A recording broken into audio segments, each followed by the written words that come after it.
جہیز ایک لعنت ہے. جب مرد کی اپنی شادی ہو رہی ہوتی ہے تو وہ چاہتا ہے جہیز میں مجھ کو گاڑی، کوٹھی، بنگلہ، motorcycle, fridge, TV, furniture سب کچھ مل جائے. اور جب اس کی اپنی بیٹی جوان ہوتی ہے، اس کی شادی کی عمر ہوتی ہے، تو وہ چاہتا ہے کہ، اور کہتا پتہ کیا ہے کہ جہیز لینا اور جہیز دینا یہ دونوں لعنتیوں کا کام ہے. اس لیے یہ کام ہم لوگ نہیں کرتے. یعنی سمجھ آئیے آپ کو کہنا چاہ رہا ہے، شاعر کہنا چاہتا ہے کہ میٹھا میٹھا ہب ہب کڑبا کڑبا تھو تھو. مہندی کا فنکشن جاری تھا. پھوپھو آ جاتی ہیں. پھوپھو مہندی کے فنکشن پہ کہتی ہیں کہ میرا بیٹا اب ریالوں میں کھیلتا ہے، ریالوں میں. سعودی عرب میں اس کے پاس گاڑی ہے، وہ یہاں بھی آگے گاڑی لینا چاہتا ہے. وہ مجھ سے کہہ رہا تھا کہ نورین کے گھر والوں کو کہنا امی اگر جہیز میں گاڑی مل جائے گی نا تو پھر تو ٹھیک ہے، ورنہ وہ نورین کے جو برات کا انتظار مت کریں. پھوپھو نے بم پھوڑ دیا مہندی والی رات آ کے. 2 دن بعد شادی ہے. بسم اللہ الرحمن الرحیم. السلام علیکم. میرا نام ہے نعمان عطا. اگر آپ نے میرے چینل کو ابھی تک لائک نہیں کیا، سبسکرائب نہیں کیا تو آپ کی بہت مہربانی ہوگی. اسے لائک بھی کریں، سبسکرائب بھی کریں، شیئر بھی کریں گروپ میں، دوستوں میں. ہمیں اپنی رائے بھی دیا کریں. تو شادی ہو رہی ہے نورین کی بڑی بہن اندلیب کی. اندلیب کا اچھا گھر رشتہ آ گیا. ان لوگوں کے والد جو ہے انتقال فرما گئے تھے. والد پیچھے 2-3 پلاٹ چھوڑ کے گئے تھے جن سے وہ گھر کا گزر بسر چل رہا تھا. اور اندلیب کی جو شادی ہے اس کے مامے کر رہے تھے، سارا خرچہ مامے کر رہے تھے. لڑکا اچھا تھا، شادی ہو رہی ہے. شادی پہ نورین بڑی نا بند سنور کے اچھے کپڑے پہن کے میک اپ شیو کر کے گھوم رہی ہے. اب پھپھو اس کو تاڑ رہی ہیں، آتے جاتے دیکھ رہی ہیں، کیونکہ شادی ایک ہی ہوتی ہے اور رشتوں کئی کے ہوتے ہیں شادیوں میں. اب پھپھو نے جناب صبر نہ کیا، اٹھ کے گئی ہیں امی کے پاس. جا کے کہتی ہیں نورین کی امی کے پاس کہ مجھ کو نا نورین بڑی پسند ہے اپنے بیٹے کامران کے لیے. ماں بھی کہتی ہے مجھے بھی کامران بہت اچھا لگتا ہے، بڑا سلجھا ہوا بچہ پڑھا لکھا ہے. تو ہم بیٹیوں سے بات کرتے ہیں وہ کیا کہتی ہیں. وہ یہ ان کی 4 بیٹیاں تھیں اور 1 بیٹا تھا. کیونکہ باپ تو فوت ہو چکا تھا، سارا کام تو دیکھ بھال ماں نے کرنی تھی. تو بیٹیوں نے بھی کہا، بڑی بہن سے جب اس کی شادی اس سے بات کی، وہ کہتی بات تو ٹھیک کی ہے پھپھو نے، کامران بھائی بڑے اچھے ہیں، رشتہ کر لیتے ہیں، ٹھیک ہے.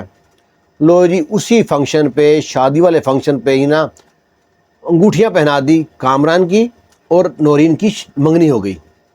اب جناب بڑے معاملے اچھے چلنے شروع ہو گئے اور بات ہوئی کہ ہم 6-8 مہینے میں نا شادی کر لیں گے، جب تک آپ بندوبست کر لینا آپ نے جو بھی کرنا ہے. اور پھپھو نے کہہ دیا مجھ کو جہیز جوج نہیں چاہیے.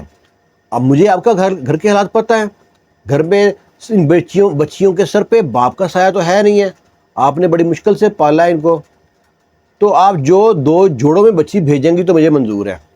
ماں بڑی خوش کی، بڑی اچھی بات کی ہے پھپھو نے. ابھی 4-6 مہینے بعد جب 8 مہینے رہ گئے نا شادی کے، تو اس ٹائم نا کامران کو ویزا آیا سعودی عرب کا. تو اس نے کامران کی ماں جو پھپھو ہیں انہوں نے گھر میں آ کے کہا کامران سعودی عرب جا رہا ہے. اب سب لڑکیاں کہتی ہیں یہ پتہ نہیں وہاں سے کب آئے کب نہ آئے، آج کل حالات بھی بڑے خراب ہیں، یہ خود وہیں پہ کوئی آگے نکل جائے کہ شادی کر لے کہیں، تو ہم شادی کر دیتے ہیں. پھپھو کہتی نہیں نہیں آپ کیا بات کر رہی ہیں بہن، ہمارا بیٹا کوئی پرایا ہے؟ آپ کوئی پرائی ہیں؟ آپ مجھ کو جانتی ہیں، میں آپ کو جانتی ہوں، سال کھنڈ میں آ جائے گا شادی کر دیں گے. لو دل پہ پتھر رکھ کے نورین اس کی ماں نے اس کو کہا ٹھیک ہے، جب مان لی بات ان کی. کامران باہر چلا گیا. قدرتی بات ہے اس کا ہاتھ اچھا پڑ گیا، پڑھا لکھا تھا، وہاں پہ کوئی اچھی فرم میں جاب مل گئی. اس نے نا صحیح کہتے ہیں ریالوں میں کھیلتے ہیں، ایسے پیسے کمائے، بڑے پیسے کمائے. انہوں نے گھر کے باہر، گاؤں کے باہر ایک کوٹھی شروع کر دی، بڑی کوٹھی بنا لی. اب وہ جو پہلے مڈل کلاس تھی پھپھو، ادھر یہ نورین وغیرہ بھی مڈل کلاس تھے، اب پھپھو کے تیور بدلنے شروع ہو گئے. پھپھو نے جب بھی گھر پہ آتی تو کہتی کہ میں فلانے کی شادی پہ گئی تھی، انہوں نے اتنا جہیز دیا تھا کہ 2 ٹرک 3 ٹرک جناب بھر کے سامان آیا تھا. سنا رہی تھی کہ جہیز میں کچھ چاہیے. اب ڈائریکٹ تو کہنے سے رہی. اب کچھ دن بعد پھر آتی ہیں گھر میں، نورین گھر جاتی ہیں، کہتی ہیں میں فلانی شادی پہ گئی، انہوں نے جناب لڑکے کی ماں کو کنگن پہنائے. اب یہ ہم معلوم تو پڑتا ہے سب کو یہ کہہ کے آ رہی ہیں، پھپھو بول کہاں سے رہی ہیں. کچھ دن بعد پھر جاتی ہیں کہتی ہیں فلانی شادی پہ گئی، انہوں نے جناب ماں کو تو کنگن پہنائے بہنوں کو جھمکے پہنائے، ہوئے ہوئے ہوئے۔ اب نا یہاں سے نورین جو تھی نا غصے سے لال پلی تھی، اس نے کہا کہ امی اب اگر پھپھو نے کچھ کہا تو میں چپ نہیں رہوں گی، میں جواب دے دوں گی۔ وہ کیا سمجھاتی ہیں نورین کو، بڑا چپ کر جا، بڑوں کی عادت ہے، دیکھ لیں گے، جب تک منہ سے کچھ نہیں کہتی جب تک ہم برداشت کرتے ہیں۔ اگلی بار آئی تو کہتی ہیں کہ نا جو نا فلانی شادی پہ انہوں نے لڑکے کو منگنی پہ موٹر سائیکل دی ہے اور شادی والے دن انہوں نے گاڑی دی ہے، اور ماں کو کنگن پہنائے اور بہنوں کو جھمکے پہنائے ہیں۔ اب تو بڑی مشکل سے برداشت کی۔ کچھ دن بعد اب ایسے ہی سال کا انتظار کر رہے تھے کہ کامران آ جائے۔ کامران سعودی عرب میں تھا، ریالوں میں کھیل رہا تھا۔ اس نے کیا کیا، اپنے بھائی کو بلا لیا وہاں پہ، تاکہ دونوں بھائی کاروبار جو ہے شروع کیا ہے، کوئی جاب ہے جو بھی، اس کو اچھے سے کر سکیں۔ دونوں بھائی باہر چلے گئے۔ کامران کے آنے کا ٹائم ہو رہا ہے۔ ادھر جو نورین ہے یہ پریشان تھی کہ پھپھو کی ڈیمانڈ نہ رکھ دے، وہی ہوا جس بات کا ڈر تھا۔ پھپھو گھر آتی ہیں، کہتی ہیں دیکھو جی بہن، پہلے حالات اور تھے، میں نے کہہ دیا تھا کہ مجھ کو جہیز نہیں چاہیے، مجھ کو جہیز سارا چاہیے۔ وہ کہتی ہے بہن میں کہاں سے پیسے بندوبست کروں گی، تمہیں تو پتہ ہے میرے گھر کے حالات نارمل ہیں۔ وہ کہتے ہیں جو پلاٹ بھائی صاحب لے کے گئے تھے نا، 2 پلاٹ ہیں آپ کے نام پہ، مجھے معلوم ہے، آپ ایک پلاٹ جو سا ہے اس کو بیچ دیں، اس سے جہیز خرید لیں، اور دوسرا جو پلاٹ ہے وہ جہیز میں دے دیں۔ ماں ہکا بکا حیران پریشان کہ نورین کی پھپھو کیا کہہ رہی ہے، کتنی شفاق ہو گئی ہے، ایک پلاٹ بیچ کے سامان جہیز خرید لیں، دوسرا پلاٹ بیچ جو ہے نا بیٹی کا نام کر دیں۔ اب جب گھر میں بہنوں میں بات ہوتی ہے سب بڑے پریشان۔ اب سب سوچتے ہیں کہ نہ چلو شاید پھپھو کہہ رہی ہیں کامران سے کوئی بات کرنا چاہتے ہیں، کامران ملے گا تو اس سے کچھ کہیں گے، پر نہ وہ پھپھو کو ماں کہتی ہے نورین کی پھپھو کی بات چھوڑو، چلو بیٹی کی شادی ہو جائے گی، اچھا رشتہ ہے، میں پلاٹ بیچ دیتی ہوں۔ آخر پلاٹ بیچ کے نہ وہ کچھ پیسے گھر میں سیو کر لیتے ہیں، اور اپنا کرایہ گھر ہوتا ہے وہ گھر خرید لیتے ہیں، اور باقی پیسوں سے نا جہیز کا سامان سارا بنا دیتے ہیں، جہیز کا سامان بن جاتا ہے۔ اب پھپھو کی ڈیمانڈ بڑھ گئی ہیں، پھپھو دیکھتی ہیں ان کو طرح طرح کے لوگ رشتے کے لیے پوچھتے ہیں۔ اب پھپھو کو نا یہ نورین اچھی نہیں لگ رہی تھی، کیونکہ سب سے بڑا عیب تھا نورین میں، وہ غریب تھی، خوبصورت تھی، پڑھی لکھی تھی، کفایت شعر تھی، سگڑ تھی، نیک تھی، نمازی پرہیزگار تھی، حافظ قرآن تھی۔ اتنی خوبیوں کے بعد سب سے بڑا عیب اس میں نکل آیا، غریب ہے۔ اب پھپھو کا سٹیٹس ہائی ہو گیا، کوٹھی بن گئی، گھر والی ہو گئی جناب، بڑے گھر والی ہو گئی، اب اونچی اونچی باتیں کریں۔ تو اس نے کہا کہ دیکھو نورین کے گھر آتی ہیں مہندی، اب نا ادھر کامران بھی آ گیا۔ کامران مہندی سے ایک دن پہلے آیا، تو جب ان سے بڑی بہن مل کے آئی اندلیب، لیکن اس نے کوئی بات نہ کی۔ مہندی والی رات پھپھو آ جاتی ہیں گھر پہ۔ پھپھو آ کہتی ہیں امی سے دیکھو جی جہیز جو ہے آپ گھر پہنچا دیں، اور باقی جو انسان ہے نا اس میں نا گاڑی کا اضافہ کر دیا میں نے، پلاٹ نہیں دے رہے آپ بیٹی کو تو کوئی بات نہیں، آپ گاڑی کا بندوبست کر دیں، بڑی گاڑی کا، ورنہ پھر آپ کچھ بھی سمجھیں، کیونکہ میرے بیٹے کامران نے کہا ہے کہ میں وہاں پہ گاڑی چلاتا تھا، مجھ کو یہاں بھی گاڑی چاہیے، اگر آپ گاڑی کا بندوبست کر دیتے ہیں تو ٹھیک، ورنہ برات لے کر ہم نہیں آئیں گے، پھر مت کہنا کہ آپ لوگوں کی بےزتی ہو گئی، آپ نے کھانا بنایا تھا کھانا ضائع ہو گیا، مہمان آپ کے ذلیل ہو گئے۔ آج مہندی ہے، 2 دن بعد شادی ہے، آپ کے پاس وقت ہے 2 دن کا۔ اب وہ سب پریشان۔ اب نا بڑا مشکل سے انہوں نے نا بندوبست تو کر لیا، اس کے ماموں سے انہوں نے پیسے ڈالے، کچھ انہوں نے جو مکان میں پیسے بچ گئے تھے وہ ڈالے، اور نا پھپھو سے کہا ٹھیک ہے آپ جائیں بندوبست کر لیں گے، گاڑی کا بندوبست کر لیا۔ وہ نورین کہتی ہے نہیں، نورین تو نے صاف انکار کر دیا کہ میں اب شادی کروں گی نہیں، اس سے میں نے کامران شادی نہیں کرنی۔ اتنا بھوکا آدمی، یہ شادی سے پہلے یہ ڈیمانڈ ہے ان کی، شادی کے بعد کیا کریں گے؟ سب بہن سمجھاتے ہیں، ماں بھی سمجھاتی ہے، کہتی نہیں آپ چاہے جہیز دے دیں پر میں نہیں جاؤں گی ان گھر میں ہاں نہیں کروں گی، آپ کچھ بھی کر لیں، میں نکاح کے ٹائم جو قاضی بولے گا نا تو میں انکار کر دوں گی۔ اب سارے پریشان، یہ سچی مچی زندگی بڑی پکی ہے، کہیں انکار نہ کر دے۔ تو وہ نورین کی بڑی بہن جو اندلیب ہے نا، وہ کہتی ہے میں جاتی ہوں، کامران بھائی سے بات کرتے ہیں۔ اندلیب اور اس کا شوہر جاتا ہے کامران بھائی کے پاس، اس کو پوری لسٹ لے کے جاتے ہیں جو اس کی ماندی ہوتی ہے۔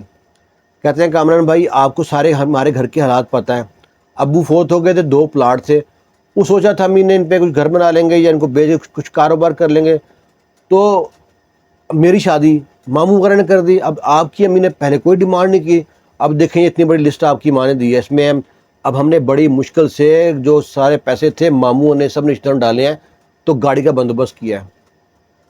اب کامران کہتا ہے تو کوئی مسئلہ نہیں ہے، یہ پیپر پہ ایک اور لکھے، پیپر پہ لکھیں نورین کے نام سے، کہ نورین کہہ رہی ہے یہ سارا جہیز ہم دے رہے ہیں، گاڑی بھی دے رہے ہیں اور ہر چیز دے رہے ہیں جو آپ نے کہا ہے، لیکن میری یہ خواہش ہے کہ جس کوٹھی میں یہ سارا سامان جائے گا وہ کوٹھی میرے نام کریں، میرے نام پہ اتنے حق مہر کریں، اور میں اس کوٹھی میں اب میں رہوں گی اور میرا شوہر رہے گا۔ اگر آپ کو یہ قبول ہے تو ٹھیک، ورنہ آپ برات لے کر مت آئیں۔ اب وہ جناب انہوں نے جب لکھ دیا، اس پہ نورین کا نیچے لکھا نام نورین کا، کہ نورین خط لکھا ہے، بولتے ہیں کہ یہ خط اب جا کے اپنی نا پھپھو کو پکڑا دو۔ اب وہ پریشان کہ یہ کہتا ہے آپ پریشان مت ہو، کامران کہتا ہے آپ پریشان مت ہو، میں آپ کے ساتھ ہوں۔ اب وہ جب خط لے کے پہنچ گئی نورین کے پاس اور اس کی پھپھو کے پاس، پھپھو نے جب خط پڑھا کہ اس پہ لکھا ہوا تھا ہم نے سارا آپ کے مطابق جو سامان تھا جہیز کا، ٹی وی، فریج، مشین، ہر اے سی، ہر چیز ہم نے بندوبست کر لیا ہے، گاڑی کا بندوبست کر لیا بڑی کا، تو یہ سارا سامان ہم اس کوٹھی میں پہنچا دیں گے جو نئی بنی ہے، اور اس کوٹھی کو آپ نے نام کرنا ہے نورین کے، اور حق مہر اتنے پیسے حق مہر نام کرنا ہے۔ اس کوٹھی میں نورین رہے گی اور کامران رہے گا، آپ لوگ گھر میں نہیں رہیں گے، اس پہ سائن کر دیں اگر آپ کو منظور ہے تو، نہیں منظور تو پھر آپ اپنے بیٹے کا بندوبست کر لیں۔ اور ماں جناب غصے سے لال پلی وہ خط لے کے جاتی ہے کامران کے پاس، کامران سے کہتی ہے بیٹا دیکھو، یہ دیکھو نورین کے ماں باپ کا خون سفید ہو گیا، نورین نے خط بھیجا ہے اپنی بہن کے ہاتھ۔ تو کہتا ہے ماں تو کیا ہو گیا، جو آپ کو کوئی بے اعتباری ہے، گھر کی بات ہے نا، نورین سے آپ نے اتنا لسٹ مانگی ہے تو کچھ تو سکورٹی چاہیے نا اس کو۔ ماں حیران پریشان کہ میرا بیٹا کیسی بات کر رہا ہے۔ اس وقت ماں کو سمجھانے کی کوشش کی کامران نے کہ ہم جب غریب تھے، جب آپ نے صاف صاف بات کی تھی ہم کو جہیز نہیں چاہیے، ابھی ہم لوگوں کو کیا منہ دکھائیں گے، ابھی لوگوں کو ہمارے پاس پیسہ ہے تو لوگ بات نہیں کرتے، کچھ تو آپ بھی خیال کریں نا، آپ نے اتنی بڑی لسٹ بھیج دی، یہ وہ ان کا باپ سر پہ نہیں ہے، پلاٹ بیچ کے سارا سامان خریدا ہے۔ ماں کو شرمندگی ہوئی، پر وہ سامان سارا خرید لیا تھا۔ اب وہ سامان سارا جہیز گھر میں آیا، اور اس نے پھر بھی جو تھا اس کا شوہر کامران، کیونکہ اس کو یہ تھا، آج کل کیا ہوتا ہے اس ٹائم وقتی طور پہ شرمندگی ہو جاتی ہے والدین کو، بعد میں اکثر سننے میں آتا ہے کہ دلہن جناب گیس سلنڈر پھٹنے سے جل کے مر گئی، مرتی دلہن ہی ہے، سیڑھیوں سے گر کے دلہن مر گئی، دلہن کو کرنٹ لگ گئی۔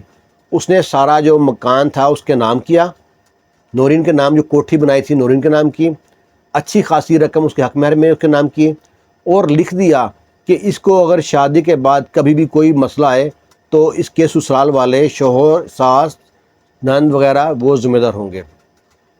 اب تو جناب ساس جو تھی نورین کی وہ حیران ہکا بکا، اور وہ ہر وقت نا اسی ٹینشن میں رہے، نورین کو اگر چھینک بھی آ جائے نا تب بھی پریشان تھی کہ اس کے لیے دوائی لا کے دوں، کہیں کچھ ہو گیا تو ہمارے سر پڑ جائے گی۔